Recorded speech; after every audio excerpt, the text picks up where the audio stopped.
questo è il nostro tradizionale uvette e canditi di arancia messi a macerare nella malvasia delle Lipari. È un prodotto che facciamo tutto l'anno, come potete ben vedere. Questo è il nostro panettone classico. Quindi panettone anche d'estate. Panettone anche d'estate. Nel periodo estivo facciamo questo panettone di forma rettangolare. In questo momento ve lo faccio assaggiare con i frutti di bosco.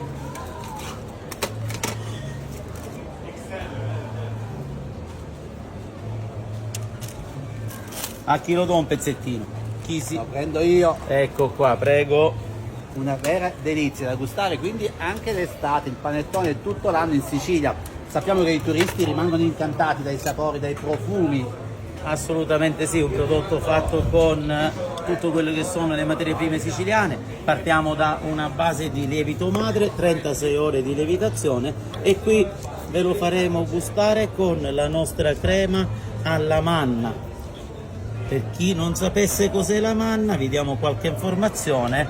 È una linfa che viene estratta dall'albero del frassino solo nel territorio fra Castelbuono e Pollina. Vengono incisi questi alberi di frassino nel periodo estivo e cominciano a secernere questa linfa è liquida, a contatto con l'aria si cristallizza e diventa uno zucchero naturale che i diabetici possono utilizzare al posto dello zucchero. Qui lo vediamo nella soluzione naturale. Adesso facciamo una cosina, ne prendiamo qualche pezzettino e lo mettiamo con la nostra crema alla manna, che è una crema di nocciola e manna. E ora invitiamo tutti a venirci a trovare e a venirlo ad assaggiare qui da noi. Quindi la manna, dono del cielo, frutto della terra che si estrae così come si faceva una volta con gli antichi.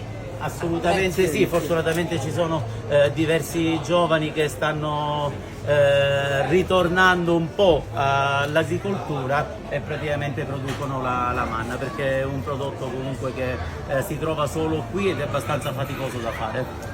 Bene, intanto noi gustiamo quindi questo dono del cielo con un altro dono della mano dell'uomo, perché il panettone è creato dalla mano di abili esperti pasticceri. Sono tre fratelli, Nicola, Martino e Fausto. Nicola è il nostro maestro pasticcere, Fausto si occupa di quello che è il benvenuto qui in Piazza Margherita e invece Martino si occupa di amministrazione.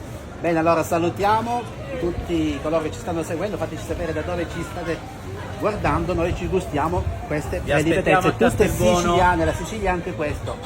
Vi aspettiamo a Castelbuono.